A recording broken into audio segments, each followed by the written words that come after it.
बिस्मिल्लाहिर्रहमानिर्रहीम। अस्सलाम वालेकुम जी। व्हेन आई हैव फियर्स के इम्पोर्टेंट क्वेश्चंस। क्वेश्चन नंबर 1 है, what does the poet describe in the poem when I have fears, यानी कि थीम उसका लिखना है आपने। फिर क्वेश्चन नंबर 2 है, what are John Keats fears. John Keats के फियर्स क्या थे, उसके क्या खदशात थे। What are Keats thoughts about his own life and mortality. Keats की अपनी जिंदगी और मौत के बारे में क्या ख्यालात थे, अच्छा उसके बारे में लिखते हैं। फिर क्वेश्चन नंबर 3 है, how does the poet treat the theme of death in his poem when I have fears. कैसे वो ट्रीट करता है थीम ऑफ डेथ को। अच्छा, can you describe the sonnet when I have fears by John Keats, यानी कि आप इस सोनेट को डिस्क्राइब कर सकते हैं। सोनेट होती है वो पोएम जिसकी 14 लाइन्स हों, 14 लाइन्स की जो नज़म होती है उसको सोनेट बोलते हैं। तो आप इसको डिस्क्राइब करें, ये सोनेट है। अच्छा, फिर क्वेश्चन है, how reliable and durable are love and fame in the eyes of Keats, यानी कीट्स की नजरों में जो लव और फेम है, मोहब्बत और शोहरत है, कितने रिलायबल है और कितने ड्यूरेबल है, यानी कितना अरसा साथ देने वाले हैं, कितना लंबा चलने वाले हैं। तो आंसर है, this is a beautiful sonnet, ये बहुत खूबसूरत सोनेट है। This sonnet is about the fears of the poet, ये पोएट के खदशात के बारे में है। His fears relate to his death, उसके जो खदशात हैं वो मौत के बारे में है।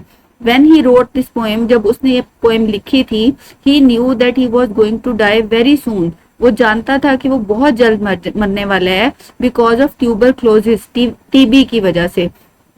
इन दिस पोएम, इस पोएम में द पोएट फियर्स, शायर को डर है, शायर को खौफ है, that he may die before he is able to write down everything, कि वो मर जाएगा इससे पहले कि वो हर चीज को लिख ले, इन पोएटिक फॉर्म, शायरी की शक्ल में, यानी शायरी में अपने ख्यालात को लिखने से पहले मर जाएगा। That is present in his mind, जो कुछ भी उसके जहन में मौजूद है, यानी उसके जहन में जो कुछ भी मौजूद है वो उसको शायरी में शेरों की शक्ल में ढालने से पहले मर जाएगा। The poet's desire for life and his fears of death are tragic, उसकी जिंदगी की ख्वाहिश और उसकी जो मौत के जो खौफ हैं, खदशात हैं, वो ट्रेजिक है। The poet was madly in love with a beautiful girl Fanny Brown, जो शायर था वो पागलों की तरह एक लड़की से, खूबसूरत लड़की से मोहब्बत करता था, फैनी ब्राउन जिसका नाम था।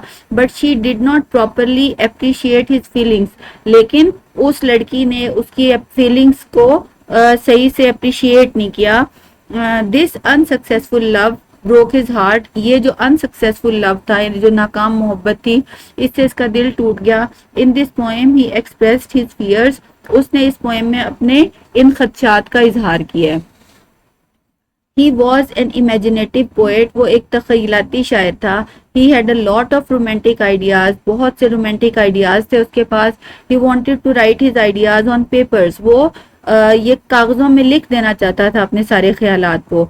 But he was afraid, लेकिन उसे डर था, that he might die before writing those ideas in his poems, कि वो पोएम्स की शक्ल में ये आइडियाज लिखने से पहले मर जाएगा।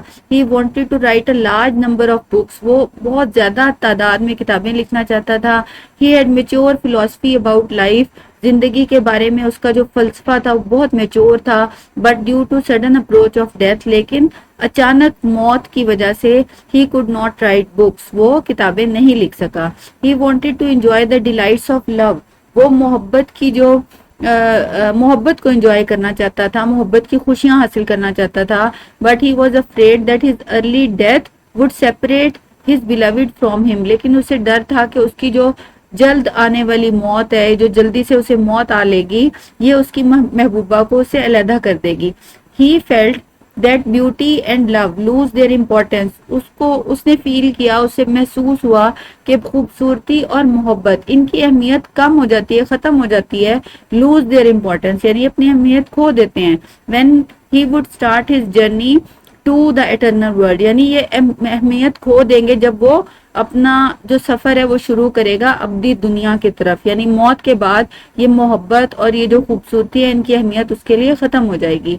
The last 3 lines of the poem suggest the nature of love and fame, जो पोएम की आखिरी 3 लाइनें हैं वो मोहब्बत की और शोहरत की जो फितरत है, जो नेचर है इनकी, वो बताती हैं, उसके बारे में है। O then on the shore of the wide world, यानी फिर दुनिया का ये जो इतनी बड़ी दुनिया है, वसी दुनिया है, इसके साहिल पर खड़े होके, जैसे आप समंदर के साहिल पे खड़े होते हैं, किनारे पे खड़े होते हैं, आई स्टैंड अलोन, कहते हैं मैं अकेला खड़ा हूं, and think till live till love and fame to nothingness do sink, और कहता है मैं सोच रहा हूँ जब तक के मोहब्बत और शोहरत जो है वो उस पानी में डूब जाएंगी, खत्म हो जाएंगी, यानी जिंदगी खत्म हो जाएगी तो जिंदगी के साथ साथ ये सारी चीजें भी खत्म हो जाएंगी, इनकी कोई अहमियत नहीं रहेगी।